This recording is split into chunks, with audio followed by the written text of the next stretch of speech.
The World Health Organization website here, current coronavirus disease COVID-19 training simulation exercise. Why are they running a simulation in parallel with a global pandemic? If there's a global pandemic, they don't need to run a simulation at the same time. We've got a long track record of this. 7/7, there was a simulation running, a precise simulation of the exact same event. This is what they do. Well, they run simulations. The simulations are sold by the media as real events. That's been the pattern since, I'm afraid to say, guys, the moon landing. I know it's going to get me some thumbs down by people who are still convinced we went to the moon, but we didn't.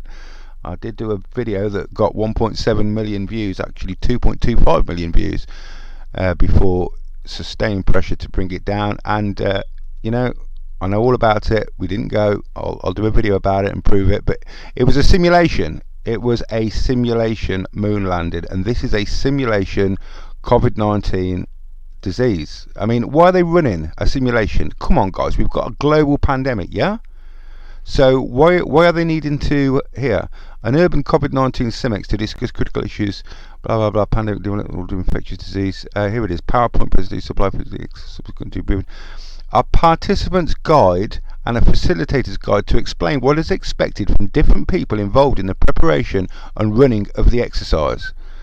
Okay, so you know they're going to be running a simulation alongside a global pandemic. That's garbage.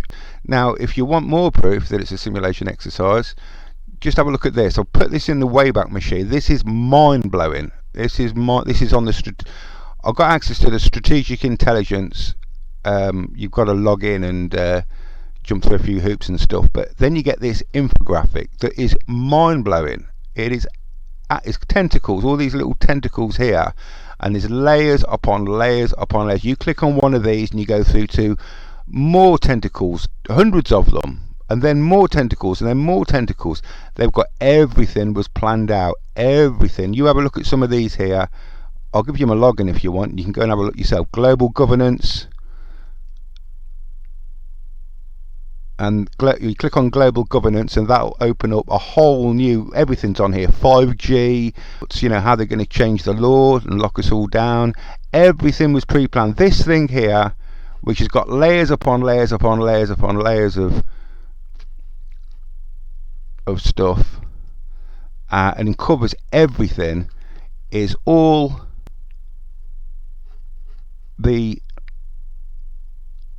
has all been pre-planned in advance to I mean, COVID-19 is the Trojan horse for this big globalist agenda, this big globalist plan.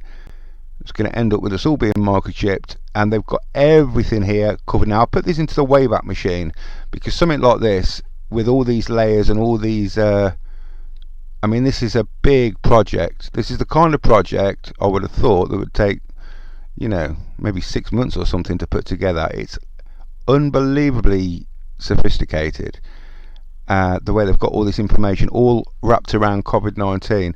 According to the Wayback Machine, yeah, March the 15th this was live. March the 15th. Now on March the 15th people were still wondering whether this COVID-19 was anything, you know, there was still a lot of debate about whether it was serious and whether it was going to, I mean, we didn't have the lockdown until the 26th, was it the 26th? So they'd already decided, they'd already had this website up with their big global governance project, all centered around this alleged pandemic. You know, and they've got it all sussed out and all these tentacles in place and everything. And it's a big project here. You know, by March the 15th.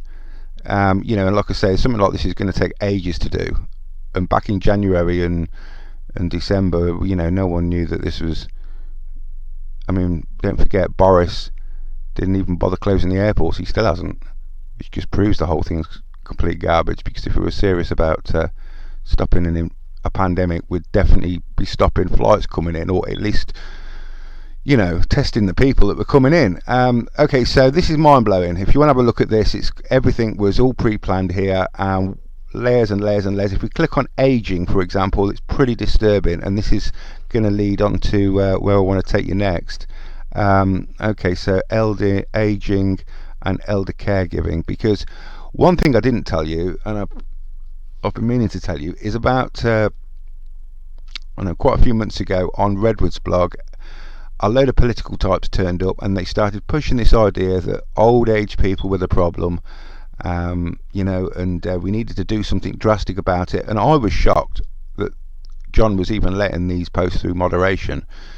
But not only was he letting them through moderation, but he was seemingly giving them a platform to promote this idea that the old were the problem, and all his regulars were taking this, taking it all seriously. I was really shocked. You can judge a society surely by how they treat their elderly folk. Anyway, listen to this. This is horrible. Okay, an aging population. Now, I didn't realise, according to the global elite, that the old people are the problem. As you'll see when I read you this, they're the problem to global governance. They're the problem to the economy. I mean, they're not a problem. Okay, this is what it says. As older populations expand faster than younger populations, it is disrupting traditional social structures where younger family members have had primary responsibility for caring for their elders and creating more dependence on hospitals and institutions. Okay, problems, always problems. The older a problem now, according to these global elitists.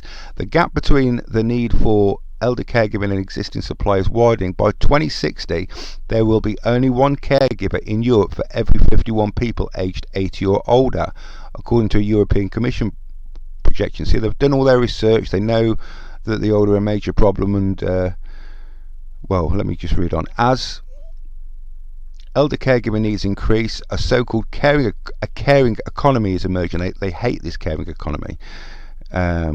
It is having a significant. This is why it is having a significant impact on the workforce, as it leads to increased absenteeism and decreased productivity. It hinders gender parity efforts by having a disproportionately negative effect on female employers, as women make up the majority of elder caregivers. Well, first of all, why is that negative? Why is caring for old people so negative? I mean, maybe these women like caring for old people. Some people do. They actually do care for old people, and they might actually like it. So according to this, it's negative. It's having a negative effect on female employees, as women make up the majority of elder caregivers, as if that's the worst job ever. They could be working in a fish and chip shop or something. That's even worse, surely. Looking after the elderly is not a negative thing, but according to these globalists here on this creepy, horrible COVID-19 site, it is. Okay? Yeah. Oh yeah, look, and slows overall economic growth. So old people are slowing economic growth. Working caregivers must often take time off, pass up promotion, or leave the workforce altogether. Oh, it's terrible, I mean, you can tell the kind of people that wrote this. Meanwhile, really selfish. Meanwhile, employers are losing valuable talent. Oh, terrible. And greater pressure is being placed on social systems. Other impacts: decreased earnings and purchasing power, and negative effects on caregivers' health and well-being. Well, what about the old people? Okay, so the caregivers' health and well-being, which in turn further drives up overall healthcare costs, according to the Global Coalition of Agrigs 2016 report, the value of home care. The need to provision quality care for the elderly is already disrupting national economies. Okay, so it's a disaster. The elderly are now a disaster. They're disrupting the global system. Countries in Europe and North America, as well as Japan and the Republic of Korea, are looking to implement significant reforms. They're looking to implement significant reforms in order to meet the need of aging populations. Okay, what are these significant reforms? It's not anything to do with getting them to sign do not resuscitate orders in old people's homes or anything, is it? Because that is what's happening at the moment all over the world. In addition, as emerging economies such as Brazil, China, Turkey and South Africa grow older at a faster rate than they become wealthier, the socio-economic impact of elderly care in those countries could be particularly devastating. Devastating. Okay? The elderly are now devastating to everyone else. New solutions are essential. New solutions are essential. I don't like this at all. Greater prominence for the home care industry, for example, could help alleviate the impact of health and social care costs on public budgets. The industry in turn can spur economic growth and provide employment opportunities for women and minorities, according to... So what's important here is women and minorities, but not the elderly. Have you noticed that?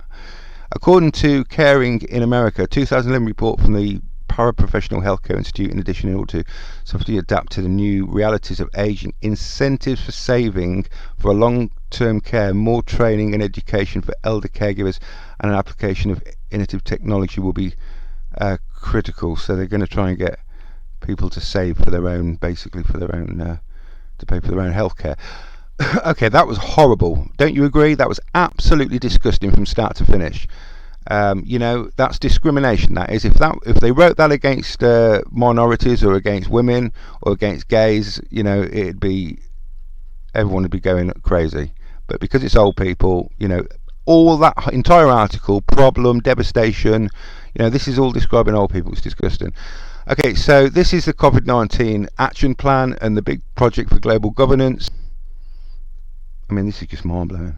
You've got to have a look at this. It's just absolutely layers upon layers upon layers of stuff. If I click on any of these, it'll open up another spider's web of tentacles. See?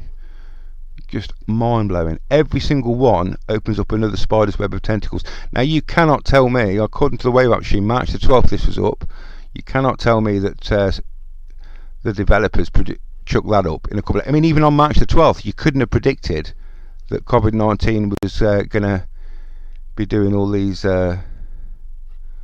So COVID-19 is the Trojan horse here. Everything links off from that, and you just go into networks upon networks upon networks of pre-planned action on the back of this simulation. Okay, so we've just learnt there that the elderly are being screwed over. Oh, well, they hate the elderly. Now let's have a look at this. Okay, this is where we get this is where it gets really worrying. Okay, so first of all, cancer rates. Before we get into the old people, there's been a 2,700. This is in the UK, so imagine what it is in America. Okay, 2,700 fewer people are being diagnosed every week, cancer research says. Okay, so that's 2,700 people with cancer that are not being diagnosed per week. Okay, now imagine that's not going to show up on the ONS stats on week 14, is it? Them deaths. Let's say half of those die now because they haven't been diagnosed and they've got cancer. Let's say half of those die per week. That's what, 1,400 or something. Not going to show up on the ONS stats, for maybe 6 months, but they're going to show up. Okay, so absolutely disastrous. It gets worse and much worse. Here the Financial Times admitting that we've got 11,000. Here we go. Look, 24%. The ONS said on Tuesday it had asked Public Health England to investigate why care home deaths were rising so sharply. Okay, this is what's happening now. 24% of deaths normally occur in care homes in the UK. The analysis suggests that just under 11,000 more people than normal have died in residential care since the start of the outbreak. And remember, this is not COVID-19. Okay.